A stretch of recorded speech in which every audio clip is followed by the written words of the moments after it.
Good evening. Welcome to our viewers. Welcome to an historic Democratic presidential town hall dedicated to equality in America. I'm Chris Cuomo. 50 years ago, riots erupted at the Stonewall Inn in New York City. That uprising is the cornerstone of this fight for equality in America. But the community isn't done fighting. Tonight, in partnership with the Human Rights Campaign, members from the LGBTQ community and their allies from across the country are able to ask the presidential candidates questions. You're soon going to hear from Senator Kamala Harris, former Congressman Beto O'Rourke, Senator Amy Klobuchar, former Housing Secretary Julian Castro, and businessman Tom Steyer. But joining me right now is Senator Elizabeth Warren. Let's welcome the senator.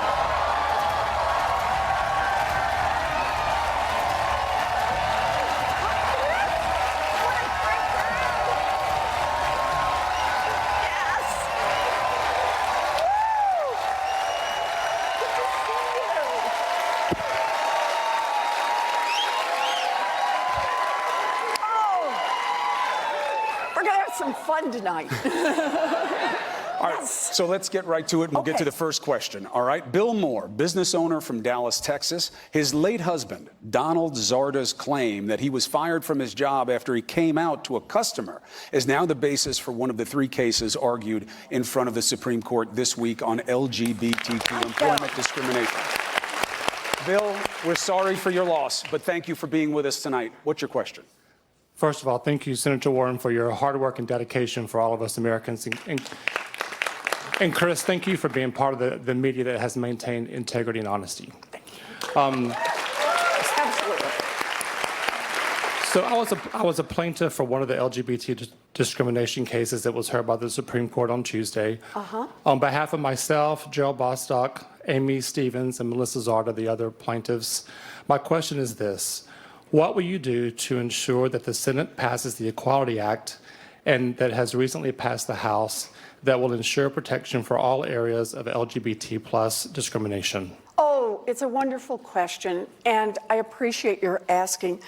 I am sorry for your loss, and I'm grateful to you for not just letting it pass, but for telling your story and taking it all the way through the court system. It's important. We make change when we speak up.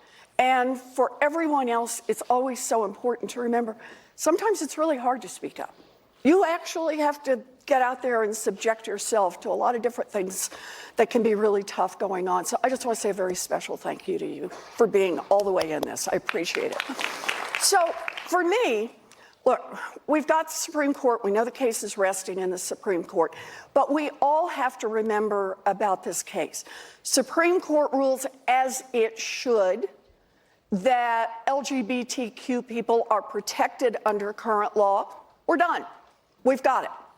We are fully protected. If not, then we need to pass the Equality Act. We need to get it through Congress. But the way I see this is you ask the right question. How are you going to get it through Congress? We get it through the House because we got a majority in the House. And all it takes in the House is a simple majority to get it done. What it's going to take in the Senate, I'm just going to be blunt. We got to have some more Democrats in the Senate.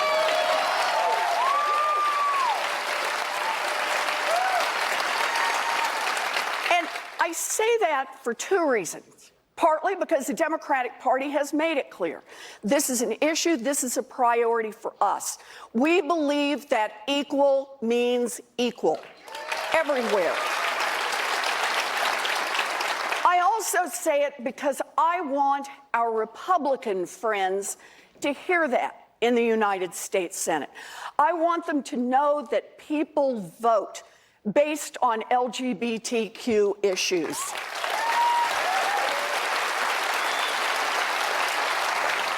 So I'm willing to continue to push Mitch McConnell right now, but my number one goal is to make sure he is not the majority leader come January 2020.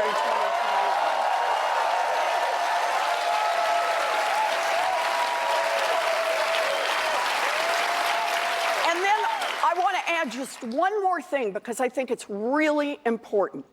If you want to get something done in the United States Senate, that is important and that you've got a vocal minority that's opposed to it, it's time to roll back the filibuster. They can't have a veto. So I'm in this fight. You ready for another Chris. question? You bet. All right. Morgan Cox, real estate investment firm in Dallas, Texas. He is the chair of the Human Rights Campaign Board of Directors. Morgan, right. thank you. Chris, Hi, thank you Morgan. so much. Hi, Senator. Thank you for being here. Let's say you're on the campaign trail and you're I have approached. been. You have been, yes. And a supporter approaches you and says, Senator, I'm old-fashioned, and my faith teaches me that marriage is between one man and one woman. What is your response? Well, I'm going to assume it's a guy who said that. And I'm going to say, then just marry one woman. I'm cool with that.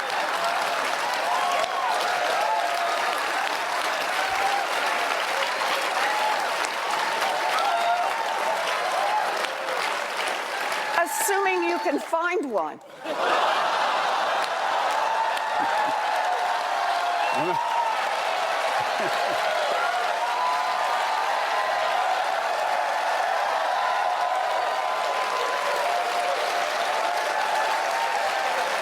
Let me ask you a follow on that. A follow-up. Joy kill. All right. What's your follow-up, That's Chris? the job. That's the Okay, job. Yeah, okay. You grew up conservative in a conservative household. You were Republican by party for many years. Yep. Was there ever a time that you felt differently about this issue in particular, about same-sex marriage? No, I don't think so. I actually don't remember it. I mean, it may have been the case. I don't have notes from when I was a little kid. But I don't. And that's part of it. I mean, to me, it's about what I learned in the church I grew up in. First song I ever remember singing is, "They are yellow, black, and white. They are precious in his sight. Jesus loves all the children of the world." And to me... Can you that sing was it the again? heart. You bet. You want to harmonize with me on this? But to me, that is the heart of it. That was the basis of the faith that I grew up in. And it truly is about the preciousness of each and every life. It is about the worth of every human being.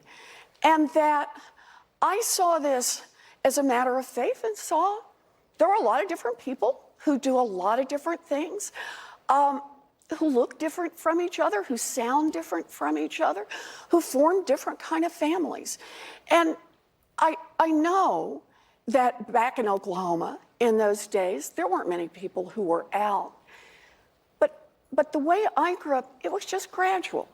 It was the two ladies who lived together.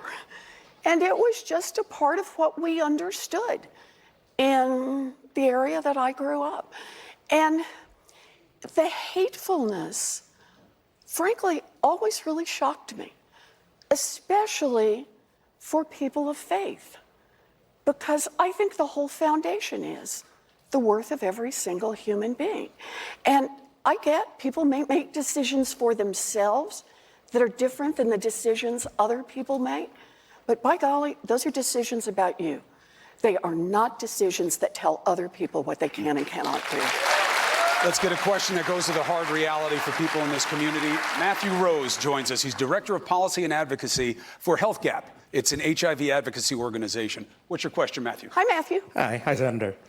The AIDS pandemic disproportionately affects gay men and trans women around the world. Yes. Long-standing pandemics of TB and malaria and the devastating impacts of climate change have exacerbated these disparities. We could defeat these threats, but we keep getting off track because of broken promises.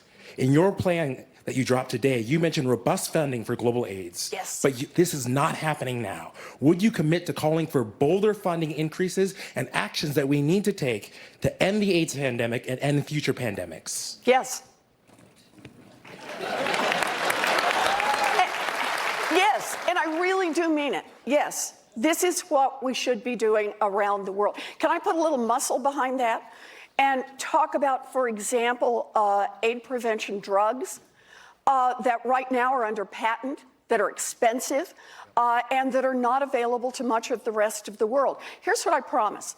In my first year as president, I love saying that, I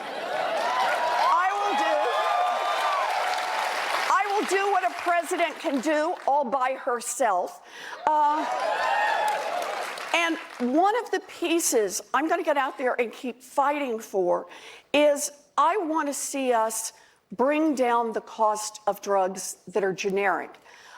This drug will be off patent by then, and I commit that in my administration, we will let out a government contract to produce that drug and make that drug available at cost, both here in the United States and all around the world. That's what we can do. Follow-up question on the plan. Sure. One aspect of it is that you want to decriminalize HIV transmission. States have laws that make that a crime. How do you deal with it on the state level? Do you try to get legislation? Is that something you negotiate? How would you deal with the decriminalization? There's something called federal preemption. So when you have a federal law that conflicts with a state law, then the federal law takes precedence. So in the same way that we have passed federal laws to protect people from being discriminated against, and you don't have to rely on state law, we can do the same thing here on decriminalization, and that's what I commit to fight for. All right. Another guest, another question. Let's bring in Jacob LeMay. He's here with his sister, Ella, and Lucia, and his mom, Mimi, who's an advocate for transgender youth and active with the Human Rights Campaign. Jacob is an elementary school student from Massachusetts, likes to play hockey. Jacob. All right, Jacob. Hi, my name is Jacob, and I'm a 9-year-old transgender American. My question is... All right, Jacob. Hold on.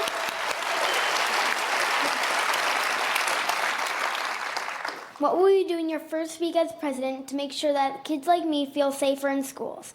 And what do you think schools need to do better to make sure that I don't have to worry about anything but my homework? Oh, I like that question, Jacob. We're going to do this.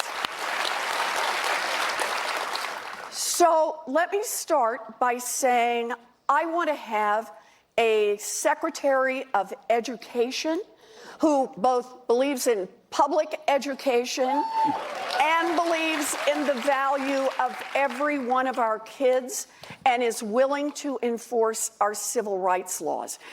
It turns out that when the Department of Education was set up many years ago, the Secretary of Education was given a whole lot of power over the public schools and over the rules and how they're enforced. And we've had some secretaries of education who've been better, and we've had one that's been a whole lot worse. Her name is Betsy DeVos.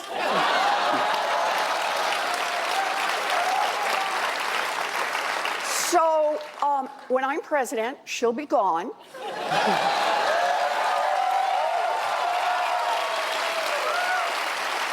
And here's my plan, Jacob. I'm going to find just the right Secretary of Education, but here's what I plan to do. I want to make sure that the person I think is the right Secretary of Education meets you and hears your story, and then I want you to tell me if you think that's the right person, and then we'll make the deal. Does that sound good? You want to do that? Good. Okay. Jacob, thank you. Mimi, thank you very much for being with us tonight. Mimi. Appreciate it. All right, so we go from the kids in the schools to what's being taught in the schools. That takes us to a question from Annabelle Carter, an artist and comic book writer from Granada Hills, California. Annabelle. Hi, Annabelle. Senator Warren. Hello. Hello. You were once a teacher. Yes. How do you feel about schools teaching children about gender orientation and gender identity? I think that's part of teaching. Oh, I'm sorry. It's okay. I was too quick. Okay. In California, we are already starting those kinds of teachings, and parents have been very upset and outraged. As a parent, I actually am in full support of these teachings.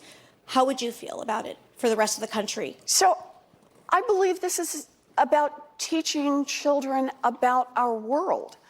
And of course we should teach them about our world. We should teach them about people. We should teach them about differences. So I strongly support this. And I support support doing this in age-appropriate ways from the time they're very young.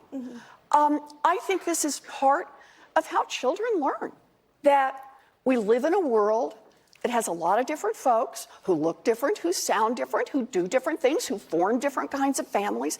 And as Americans, we look at that and say, it's not our weakness, that's our strength. Yeah, thank you. That's good.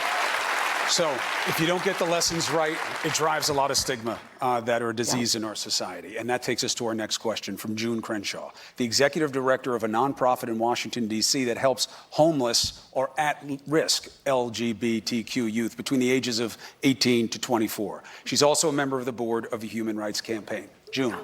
Hi, June. Hi, thank you. You've proposed outlawing conversion therapy. Yep. Repealing the trans discrimination laws. Good. All of these are really important priorities. Yes. But a lot of them are geared toward white LGBTQ folks.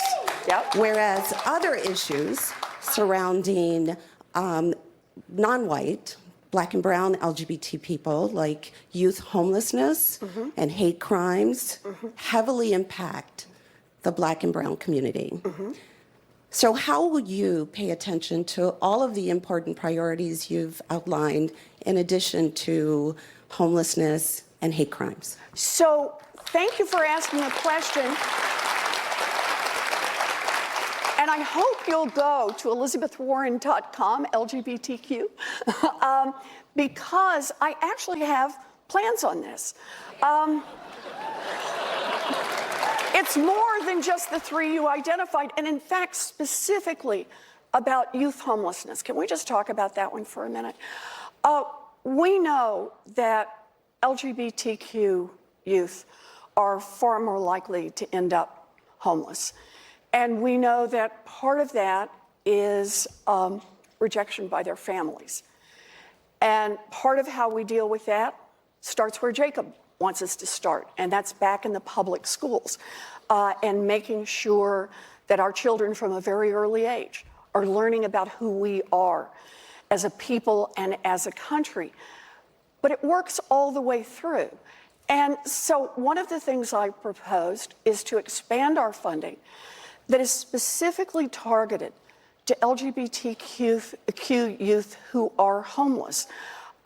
We have a wonderful program in the town I live in called Y to Y, and it's youth who are there who no longer live at home. And we've built a facility. It's been built a shelter with a lot of contributed funds and with some public support. But it's a statement in our community that we recognize a real problem and that we are determined to create some space. So you don't create space just with good wishes. It takes money. So a big part of my plan is making sure we get the resources to do this. But it is important to make sure we're doing this. One last one that I want to mention is every year in the Pride Parade in Boston, I march with a group called Bagley, which, oh, you know Bagley, good for you. And it was Bay Area Gay and Lesbian Youth. It's a long-standing organization that provides a home. And I don't mean just a home for those who are homeless. I mean a home for young people who are trying to figure out where they are and who they are. And a place to be able to come on a Saturday, a place to be able to come in the evening. It's run by a wonderful man, Neil Minahan. But marching every year in the Pride Parade to say specifically that LGBTQ youth have their own space in the LGBTQ community and their own space in the American community, I think is really important in this. So, Senator, quick follow. Speak to your evolution on this. In the 2012 campaign for Senate, you criticized a judge's ruling that granted transition-related surgery to a transgender inmate. You said, I don't think it's a good use of taxpayer dollars. Right. Do you regret that? Yep. No, it was a bad answer. And I think it was a bad answer. And I believe that everyone is entitled to medical care and medical care that they need. And that includes people who are transgender, who it is the time for them to have gender-affirming surgery. I just think that's important. And the appropriate medical care. So if you help people get to where they want to be, you also have to protect them as what they are. Do you think that a crime against somebody who is transgender should be punished as a hate crime in statute? You know, I think we could, if we think that's going to be the most effective way to make change. So I'm open to this. But I'll tell you what I really want. I want a Justice Department that takes this seriously. I want to create a Justice Department that says these crimes matter. And when they're not federal crimes, when they are state crimes, in the same way that our Justice Department is empowered to step in if a state is failing to enforce laws and as a result is leaving women unprotected, is leaving people of color unprotected. The same should happen for LGBTQ people. We need a Justice Department that is on the side of the people, all of the people. All right, Dr. Michael Ennenbach is with us right now, professor of child and adolescent psychiatry at UCLA. Michael, thanks for being with us. Good to see you, Michael. Yeah, thank you, Senator. The current administration has continued to maintain financial and often personal relationships with countries that have terrible human rights records, including LGBTQ rights. Understanding that the world financial relationships are complicated, what's your stance on working with these countries that have documented human rights violations towards the LGBTQ community? So I'm glad you asked this for a couple of reasons. The first one is the reminder. Our responsibilities are not just to each other in this country. Our responsibilities run worldwide. And that's true whether we're talking about the AIDS epidemic or it's true whether we're talking about human rights violations. So I believe what we need to do as a country, we need to bring more pressure to bear. And can I get wonky for just a minute about trade policy, of all things? Because it fits.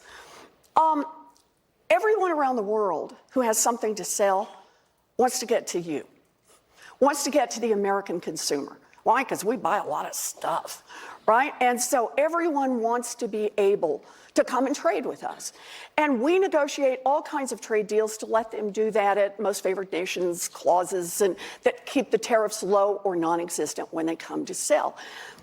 We need to use that leverage to say, if you want to come and sell here, then you have to meet some basic standards.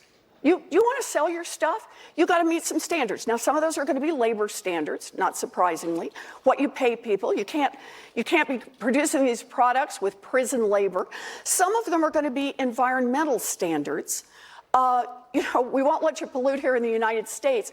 It can't be the case that you get to produce these products and sell them in the United States when you created huge carbon emissions somewhere else around the globe, because it hurts us all. But a part of talking about these standards is to talk about the human rights standards and to say we want to use the leverage of our markets to raise human rights standards all around the globe. And I think we can do this. We need to use our leverage and work harder. So let's take it for instance, because it's a bigger problem than I think people realize. You have 70 UN member countries that criminalize same-sex marriage. You have 68, I think, that criminalize same-sex acts. You have 6 that make it a death penalty event if they get it. So sometimes coaxing isn't enough. What do you think is the hardest line you could take with someone like Saudi Arabia? The former VP Biden said they don't have a lot of redeeming social characteristics. Well, does that mean you don't do aid to somebody like that? You don't do trade with them? So I think you start out by saying, look, it's all going to be on the table. You want to come and do trade with us? Then let's talk about what your full record is. I think this is important. Here's the problem. Again, to get back into the wonky part of this, we've been cutting trade policies for years. And what if those trade policies always driven toward not American workers, not American consumers, not American values? What if they driven toward make giant multinational corporations more profitable? That's been it. And I want you to think about what that means. Those corporations have no loyalty to America. None. They have loyalty to exactly one thing, and that is their bottom line. Ask them. I mean, they actually say this pretty openly. So that means if they can save a nickel by shipping a job to Mexico or to Vietnam or anywhere else around the world, they'll go save the nickel because it will improve their bottom line. So and the same thing is true everywhere. If they can sell their products in Saudi Arabia, that's what they want to do if it improves their bottom line. They don't want to hear that we could put other restrictions on trade, that we could use trade to lift standards all around the world, that we could use trade to lift regulatory standards all around the world, that we could use trade to lift how workers are treated all around the world. And the reason for that is we have not had a government that is working on behalf of the American people. We've had a government and a trade policy that has been all about giant multinational corporations. That is corruption, and I plan to change it.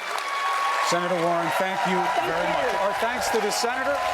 Soon we're going to have former Congressman Beto O'Rourke on stage, but up next, Senator Kamala Harris. Stay with us.